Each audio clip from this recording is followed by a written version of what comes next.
And we are live. David Adeleye versus Dmitry Bezus. Your call. David Adeleye delivers. So we'll just wait for a couple of people to join the live stream, but I was impressed. I thought David Adeleye, he looked much improved.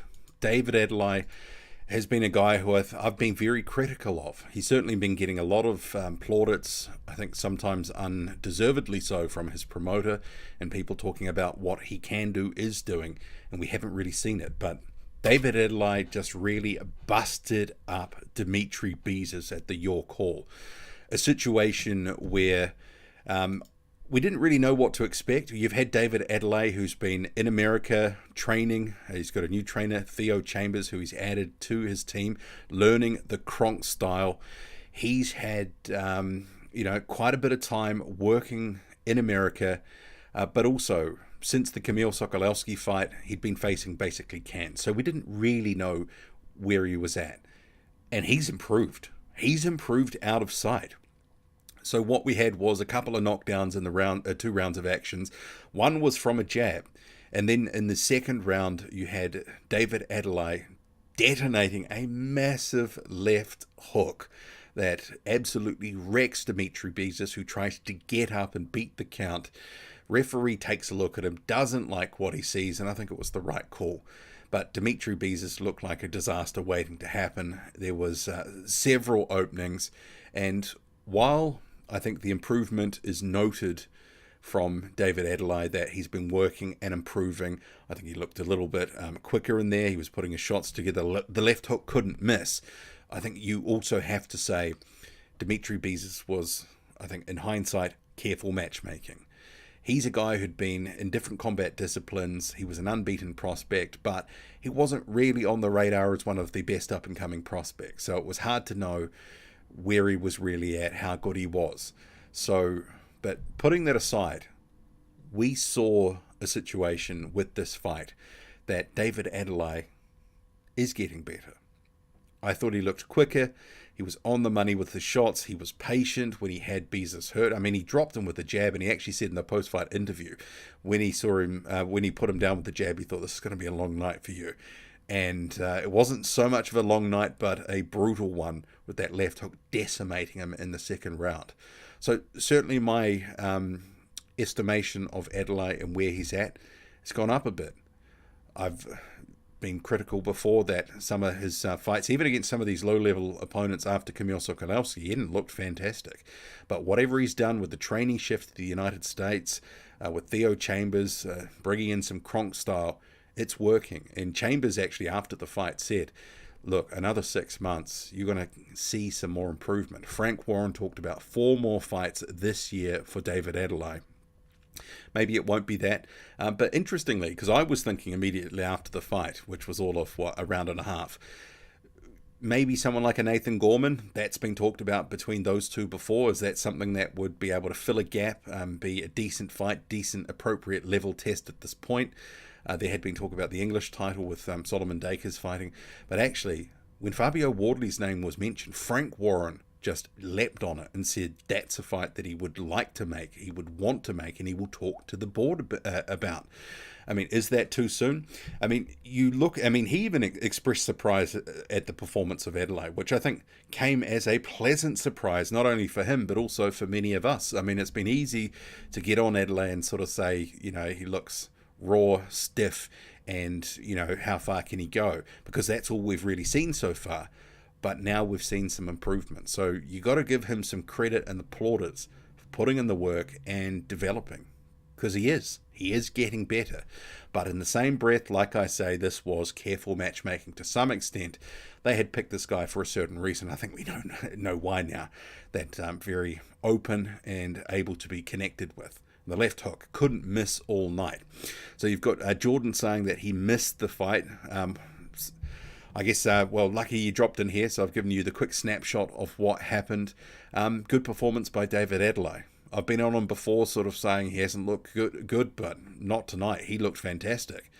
Michael Johnson, Boxing Talk and more. Hey, Michael, how are you going? He says, what's up?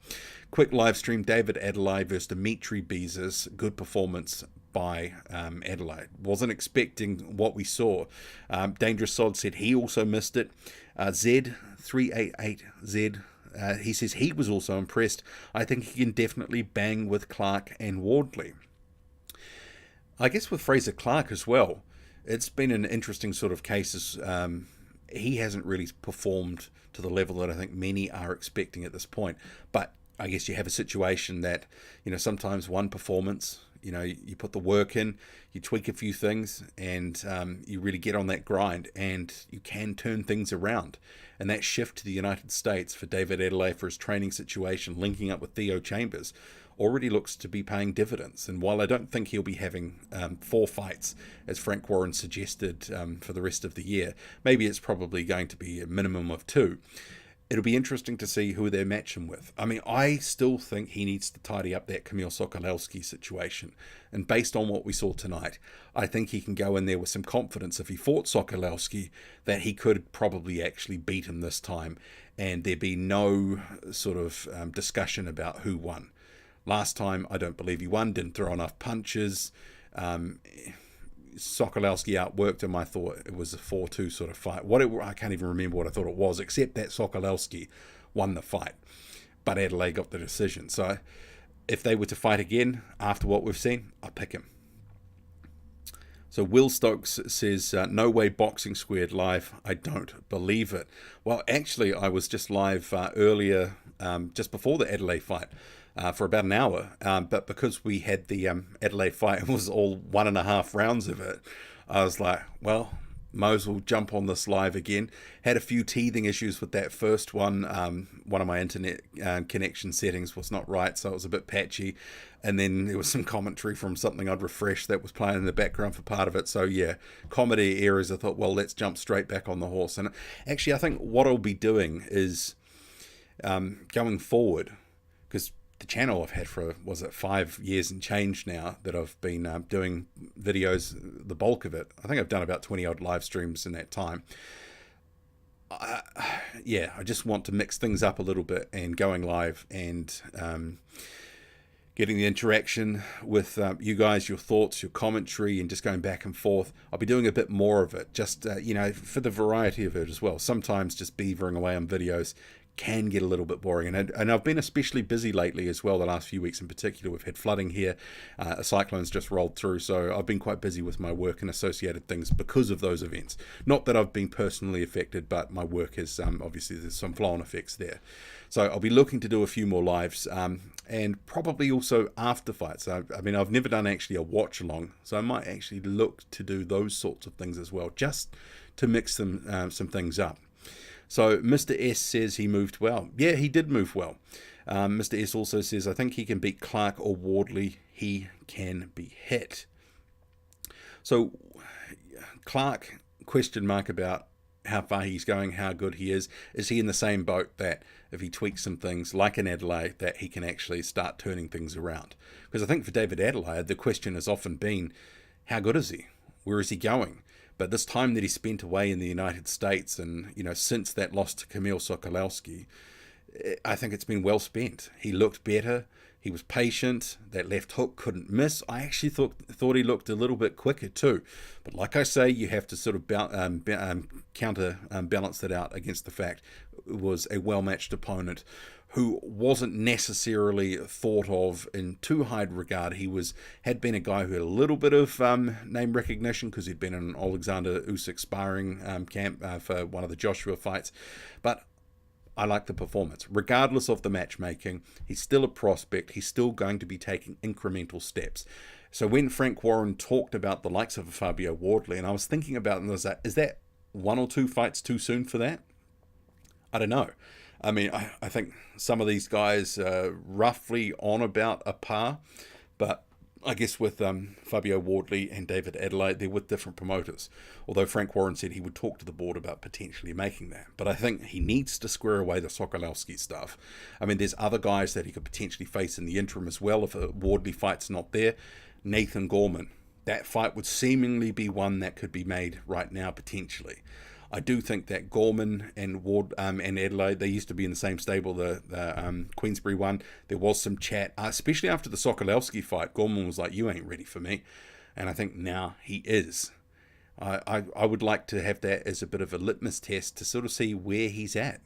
Because if he is going to take on Fabio Wardley, I mean, that's a great domestic matchup in the United Kingdom, if that could occur. Based on what we've seen tonight from David Adeleye, he is getting better. He is improving.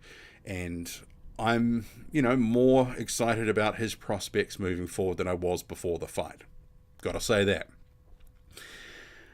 So Mr. S says, I'm not sure if he hit super hard or the BT Sports sound high was high sound quality, but some of them shots sounded crazy.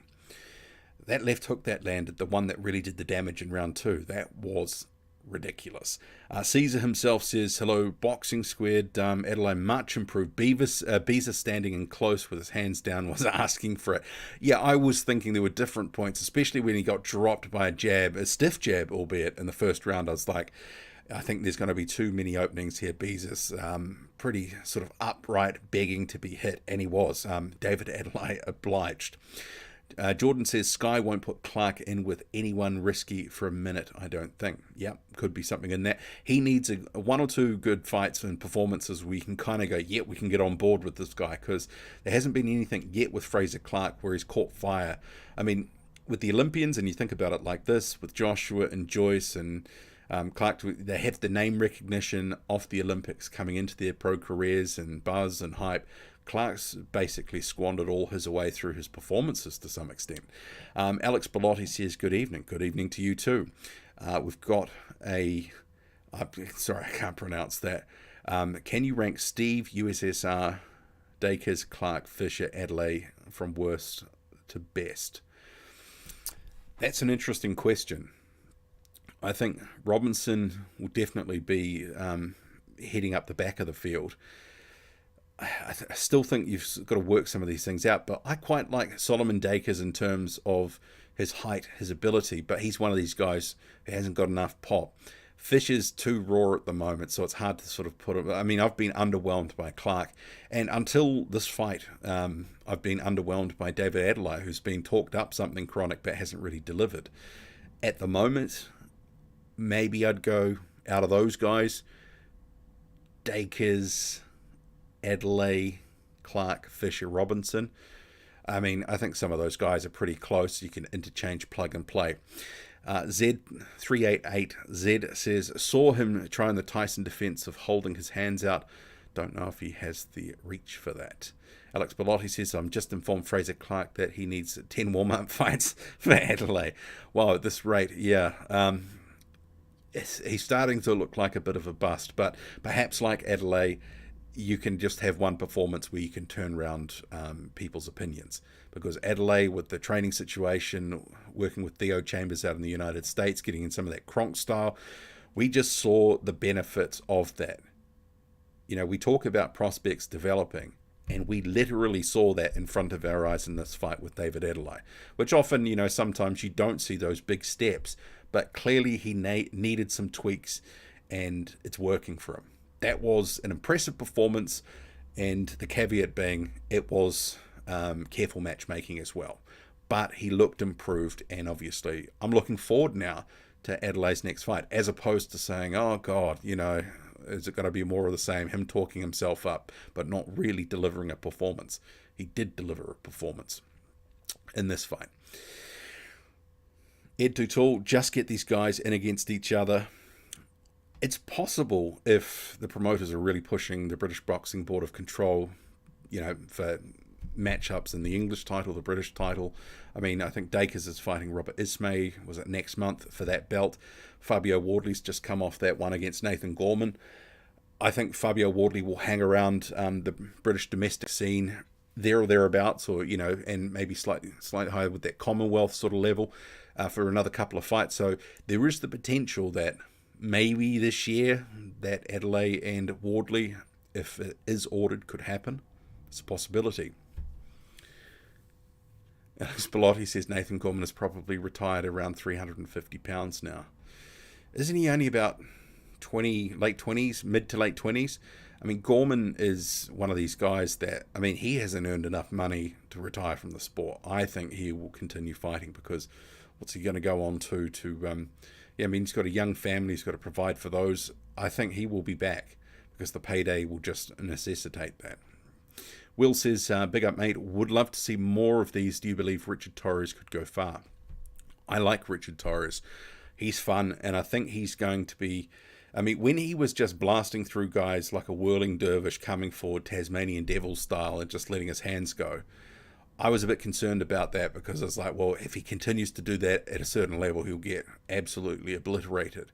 But that last fight, where he didn't do that as much, and he was patient, and then he detonated a just massive uppercut, I was really encouraged by that because it's like, this is more of what he's going to have to do at a higher level. And if he continues to develop and is more selective as opposed to just rushing in face first, you know, there is scope for him to go far. Mr. S says Gorman is done. He could be, but he's fighting at a certain level, that domestic level, and I think that's that sort of yardstick sort of fight that Adeleye needs. Someone we know, I mean, let's face it, against Wardley, he was able to put hands on him and hurt him a bit, and then Wardley woke up and took him out. It'd be interesting to get a comparison. Danny IMP says Adeleye needs to fight Sokolowski again. Yes, please. I was just saying earlier, I think this is a case he's got to tidy that up because that is a bit of a stain on his name. I would like to see it again. Unbiased Heavyweight Rankings and News says, sheesh, what a round. That really was that first round, dropping him with the jab and the left hook was just landing at will. Yeah, I was thinking Bezus can't stand up to this much, but that for too much longer. But that left hook in the second round, wow. Nathan says, is Nick Webb still around? Well, he could sort of be one of those guys. I mean, if you think about it, but maybe is that more at the English level now? I mean, I think there's guys as well, but someone like a Dave Allen, he'll probably want too much. There's certain names that are hanging around that I think all of these guys, Clark, Adeleye, Dakers, they could be in with, and it would be appropriate. But money, I think, is one of those things that will prevent some of those. Because some of these guys that know that they've got a bit of name recognition, they want to get too much money, they'll price themselves out of the conversation. Fraser Clark rumoured to be fighting Rydell Booker next. It's not a rumour, that was announced. So he is. So that is actually a decent little fight for him, because although Booker at, was he 40 years old now, he is certainly on the decline. He's still proven that he's got something left. I mean, just a few months ago, he banged out Norman Neely in, what was it, a round or two. Norman Neely at the time, a little bit of buzz, prospect coming up, stopped him in his tracks. So if you're not good enough and you're open, you give Rydell Booker too much to work with, he can hurt you. He can, make it difficult for you, as it is. He's one of those tricky operators, a good counterpuncher. It's not a bad fight for Fraser Clark, but it's also one of those ones that he could risk looking, because Rydell Booker knows how to look after himself and survive. Could be one of those ones where it may not be one of those ones Fraser Clark comes out of it covered in glory. He could get a win, it's hard earned, but it's one of those you don't get necessarily from the casual fan all the credit for the win. Caesar himself, Gassiev versus Balogun is an unexpected matchup, but one Gassiev badly needs, could be a proper scrap. Well, I think Balogun is one of those guys that is sort of underrated, took out one of the Morrison brothers, Trey Lippy, on a Triller card. He's decent, but also he's sort of heading towards 40, slightly on the decline. I believe, was he a former pro athlete? Was it NFL? But actually, he looked pretty decent, and from what I've seen, he can fight. Gassiev just needs anything at this point. Nathan says Wardley is supposed to be on the AJ undercard. No idea an opponent. Could be someone like Cash Ali. Actually, Cash Ali is kind of one of those sort of perfect level names for quite a few guys. Solomon Dakers, David Adeleye, also Fabio Wardley. That would be perfect.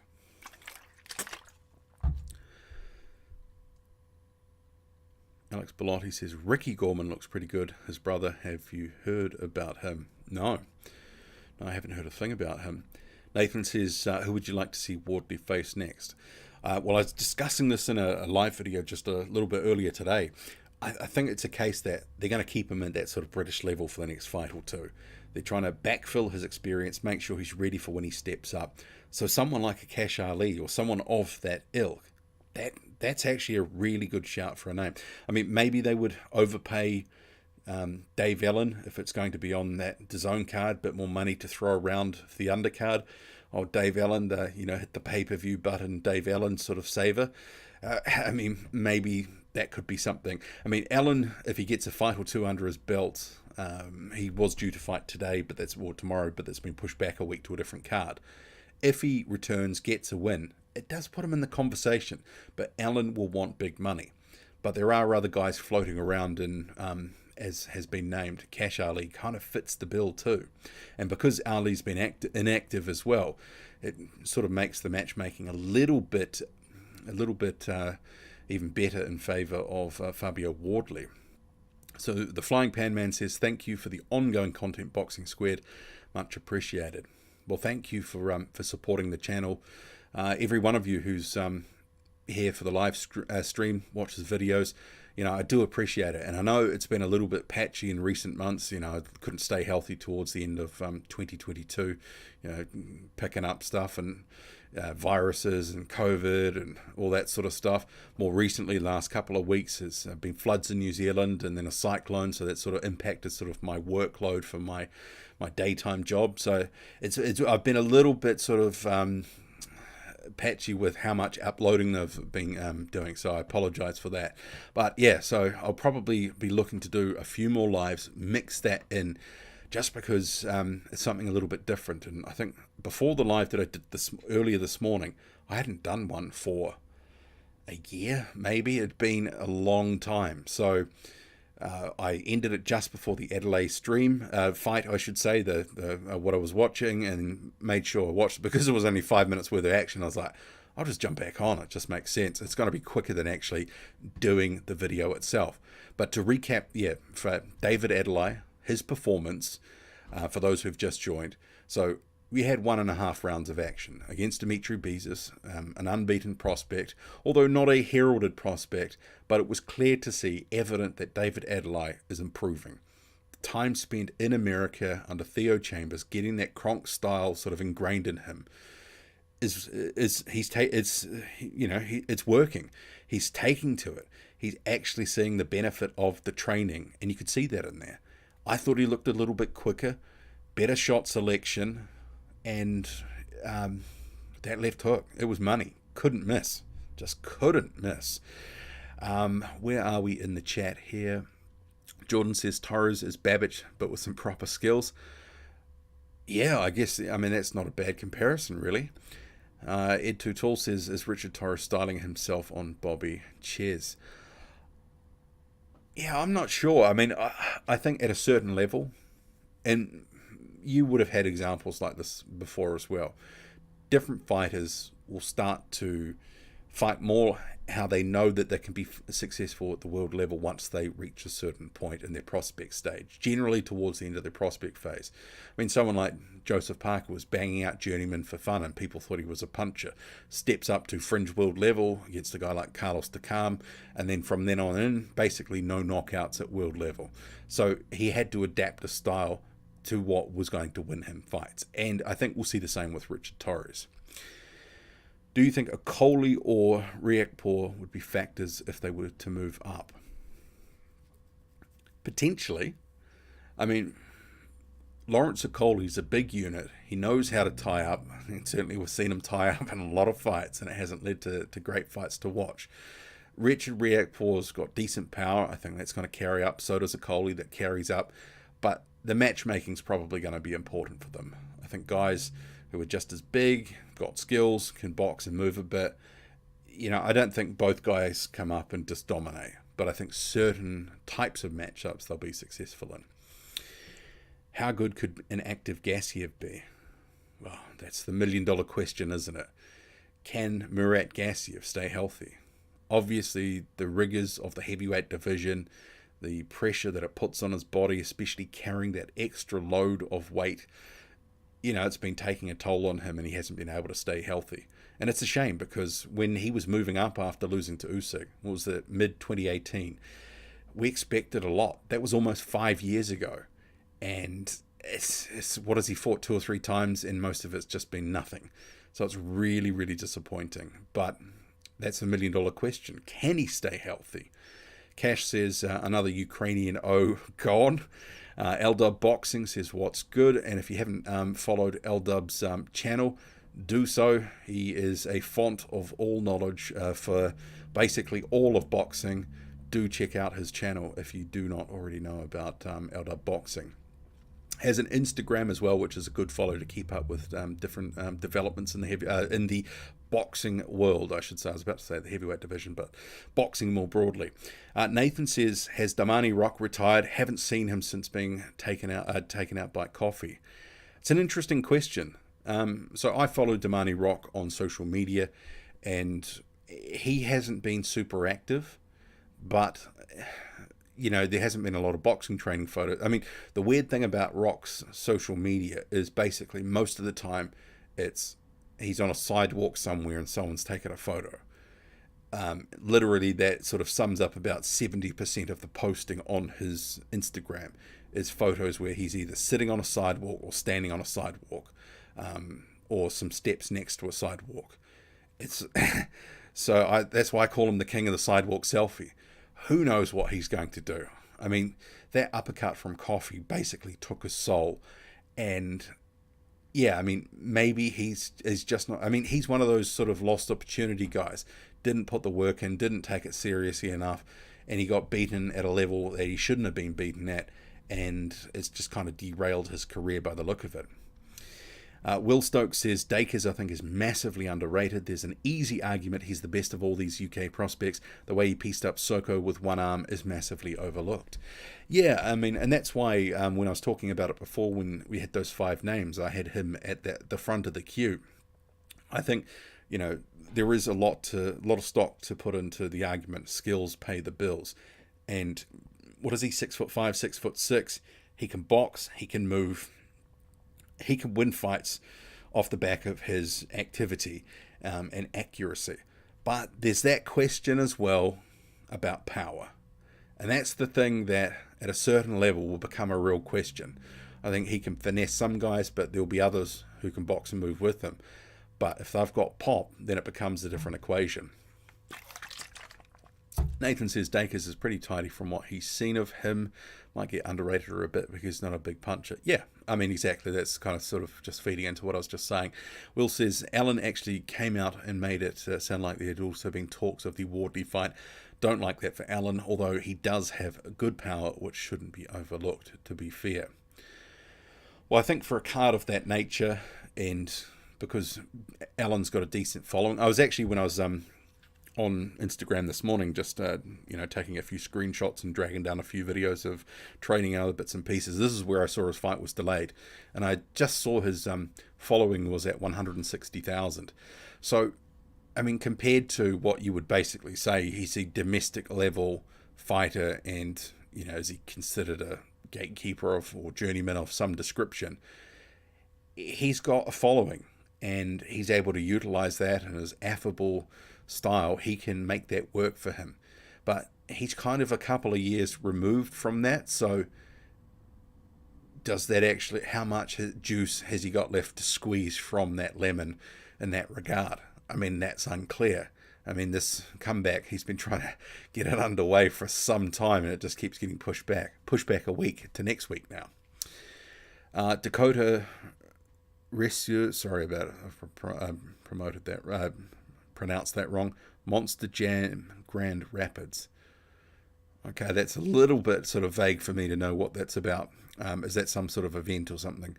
Lenroy Thomas could be a good fighter for Adeleye. Maybe even for Wardley potentially at that sort of Commonwealth level. That could be something that could be looked at. But you do have a problem, though, that Thomas is starting to look a little bit sort of long in the tooth and a little bit shot. He got absolutely destroyed by Argon Samakichi in 2022. We've seen Joyce piece him up before. There's some of those guys that's starting to get pretty deep into their career or towards the end of it, and you're like, Maybe they don't carry that name recognition or value that they once did. I mean, maybe Elenro Thomas is a good fight for David Adeleye at this point. Oh, sorry, that's who you were saying. Sorry, I was thinking you were saying for Fabio Wardley. Yeah, no, that could be a good fight for Adeleye. Maybe for someone like Wardley, that Wardley's past him at this point. I don't know. Cash says Rock should fight Norman Neely. Rock become a Rock. Yeah, I'm not sure what Rock's doing. Not sure what Neely's doing after losing to Rydell Booker either. Nathan says Michael Polite Coffey might be a good opponent for prospects coming up. Well, I guess at this point, because he's, what is he, 37, 38, coming off a couple of losses on the bounce to Johnny Rice. That might be his lot. That might be his only option. I mean, push comes to shove, if they can't get Frank Sanchez a fight, or there's a couple of other names, Lenny Pero in the PBC, maybe it will be Pero versus Coffey. Could be something we could see. Nathan says he's just too big gug after those 2 losses to Rice. Eunice says, any news about Frank Sanchez? No. I mean, he's calling out every name under the sun. And I think, though, because he doesn't have a huge following, sometimes his style is not that entertaining, and he can't sell out a phone booth with fans. You have a situation that he's in that who needs him camp. PBC, they promote him or manage him, as it were. They really need to get him in some meaningful fights and some eliminators or something. I mean, sometimes I just wonder with a lot of these heavyweights, once they come through to about a top 20 or 30 level, you just don't see any of them getting put into meaningful fights or meaningful eliminators to get themselves into a proper position where they cannot be denied a title. And I think Frank Sanchez is one of these guys that you're just like, well, he's a very good heavyweight and he needs an opportunity. I mean, they could create one for him potentially if they were to force him into a fight or force other fighters into a fight with him. I mean, say, for example, Frank Sanchez versus Andy Ruiz Jr. I don't think that fight will get made because Ruiz doesn't want it, but I think Frank Sanchez would win that fight. Nathan says Sanchez is probably tough to match. He's a high-risk type for the top guys. Exactly. Hoping Bacoli can get some big fights. He recently signed to Box and Sky. And actually, yeah, I was talking about this earlier in the previous live stream. It's a good signing for Sky and Boxer, and it's very good for Martin Bacoli. This is a situation he's been needing. He needs some backing. He needs someone to be putting him into proper fights and into positions to try, maneuvered into title fights. I mean, the WBA highly ranked there. I'm sure that Frank Warren is not going to want to match Bacoli with Dubois.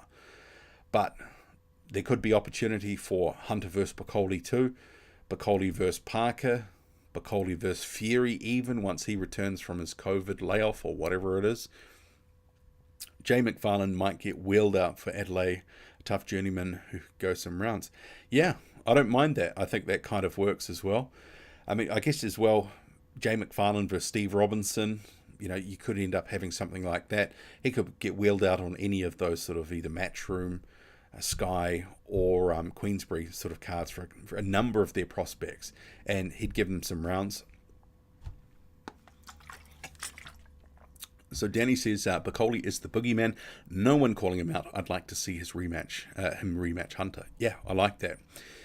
Eunice says PBC is broke, no money, no big fight. Well, a lot of whispers, a lot of rumours about this. We're starting to see some PBC fighters farmed out to different cards, different promoters elsewhere. I mean, that could indicate that there's no... I mean, doesn't mean they're broke, but it maybe indicates that they're under a bit of pressure, under a bit of stress financially. They've got certain obligations to their fighters, get other people to pay their purses. But at some point, if they're going to stay in the game and, hang with the rest of them, you're going to have to put on some, a slate of good cards over a period of time. The thing is for heavyweights from that perspective, and I've been saying this forever and a day, especially since the pandemic hit, heavyweights are expensive. We're not seeing a lot of the PBC heavyweights or heavyweights more broadly across different stables, Top Rank and also Matchroom, etc. Once they get to a certain level, the contracts, renegotiated for more, they're expensive. So we're seeing some of these guys once a year. It seems to be pretty standard for some guys at the moment, twice if you're lucky. And that's the real shame of it. Some of these guys, their careers are just absolutely disappearing and withering on the vine.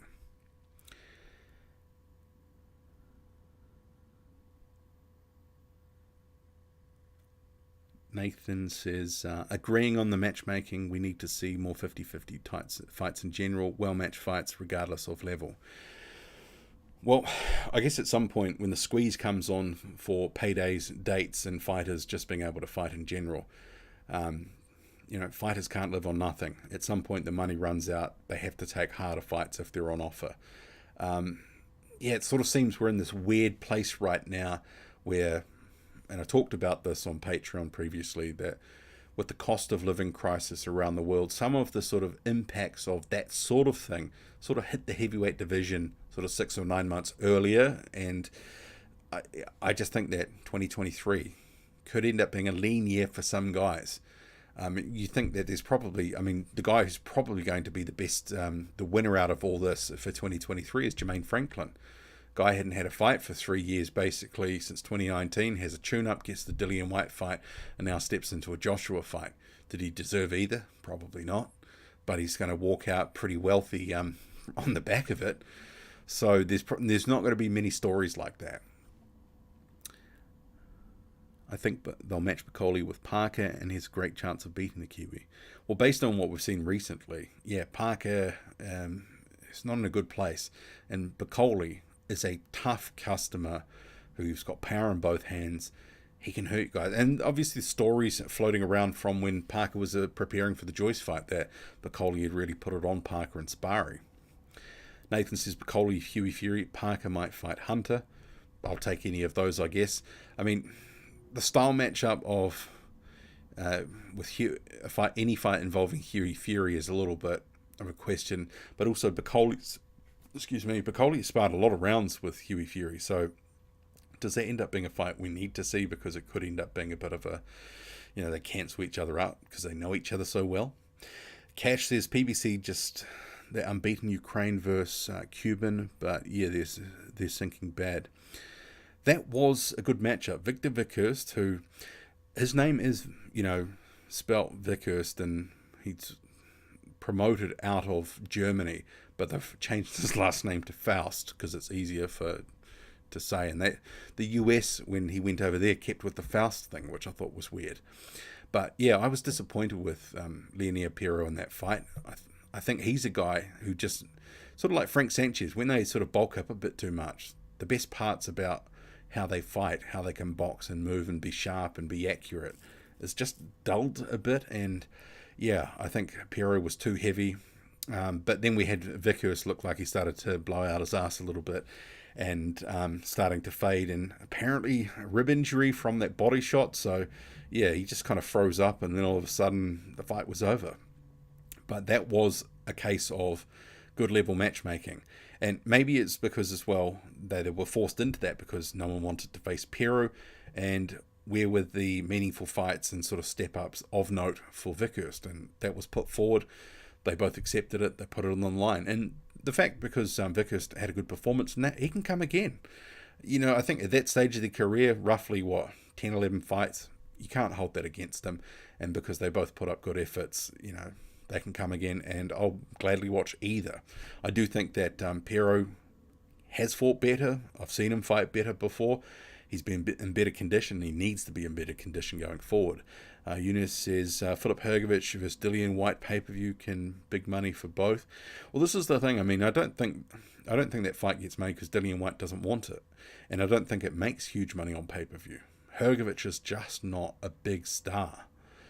He's, obviously within boxing fans, he's been known forever and a day, really good amateur. He's now climbed to this position where he's got a mandatory title shot. Dillian Whyte doesn't want it. It's not going to pay him anything that he wants. Any news with the WBC, IBF, and WBA mandatories? Well, I think with the case of the WBC, we've just had Wilder and Ruiz. It's been under negotiation for some time. We've got Hrgovic and Ruiz that's been ordered by the IBF and now set to go to a purse bid. I think Ruiz tries to use that as leverage for the WBC, for the negotiations with Wilder. WBA, it's an interesting question because Dubois is injured. So he's got that tear to his ACL, and I don't think anything will happen in the meantime. And I think Frank Warren will make sure that it doesn't. And I think even when Dubois comes back, he probably has some sort of return, sort of tune-up fight because of the injury before he fights anyone meaningful. So that could mean that we don't really see anything happen with that so-called secondary title for the rest of the year, as it is for the WBA, who would fight the true belt holder in terms of Alexander Usyk. That could be up in the air as well. I mean, technically, of the 3-belt rotation, because Usyk holds those belts, it should be the WBA next. The last mandatory was 2018, Alexander Povetkin. I mean, let that sink in. That's like, what, 4 years ago and change. I mean, I'm not sure what's going to happen. And the WBA has asserted that it is next. So, yeah, I mean, the whole situation with sanctioning bodies, mandatories, rules will be bent and, things done to suit different promoters and broadcast outfits and line the WBA and IBF and WBC pockets as the sanctioning bodies see fit. So expect anything. It is boxing after all. Anyway, so I'll just recap. So obviously the stream started talking at David Adeleye. We had his fight with Dmitry Bezus. Your call. I enjoyed the performance. I think for those who've just tuned in, who didn't see the fight, we had 1.5 rounds of action. David Adeleye looks much improved. He's been in the United States training, Kronk style, getting some of that ingrained in him, working with Theo Chambers. He's still got his other trainer as well, who's on the scene. But I think that shift, that move, and being willing to do something different and take on different advice, and you saw it in the ring there. I thought he looked quicker, putting his shots together well, and the left hook was money. Final last couple of comments. So Parker versus Hunter for WBA mandatory. I'm not sure that would happen. Hard to say if the WBA would mandate that for the full belt. Dubois champion in recess. Bryan versus Char for the vacant belt. Oh man, imagine if they tried to make that again. So Teddy B at Midwest Sports Talk, welcome. He says, my guy on a live stream. I'm just getting off work, so I haven't listened, but I'll play it back. So I actually did another live this morning before the David Adeleye fight. And yeah, it was the first one that I'd done for about a year. It was a bit scratchy, got off to my internet setting. Something wasn't quite clicked into so it was apparently, I haven't even heard it back, but people were saying it was dropping out a lot. And then I refreshed a page while I was talking about some of the news that I wanted to quickly cover. And apparently there was some commentary coming through, I think maybe from the Your Call card actually. So this one has been a bit smoother. I'm, sort of back in the saddle, as it were. I'll be looking to do a few more lives. Especially with work has been so busy, my day job, and I haven't been able to get on as much and do videos because I don't think people realize, especially when you record something, you have to edit it, and there's a lot of sort of just time involved. Might be a 7-minute video or 10-minute video, but it takes an hour and a half sort of thing. So yeah, because of work, and I think I did about 50 hours this week, plus, my breaks on top, it was just, just didn't have it in me. So I was like, nah, I've got to jump in, do a couple of lives today actually, and I think if this format's working, people are enjoying it, I'll keep doing it. So I think we'll end it there. I'm not even sure how long we've been going for, but David Adeleye, good performance, and I'm excited to see him again after seeing that. Might have been careful matchmaking to some extent, but at the end of the day, he showed that. I mean, because I've been down on the guy in the last couple of years after that Sokolowski fight, which he needs to tidy up, but he showed us something, cause for a little bit of optimism about where he's going. Not just, some hype job who can't deliver on what he's saying. He actually came in, put a performance that sort of, made us turn our heads and go, okay, I want to see more. So I'll leave it there, but thank you for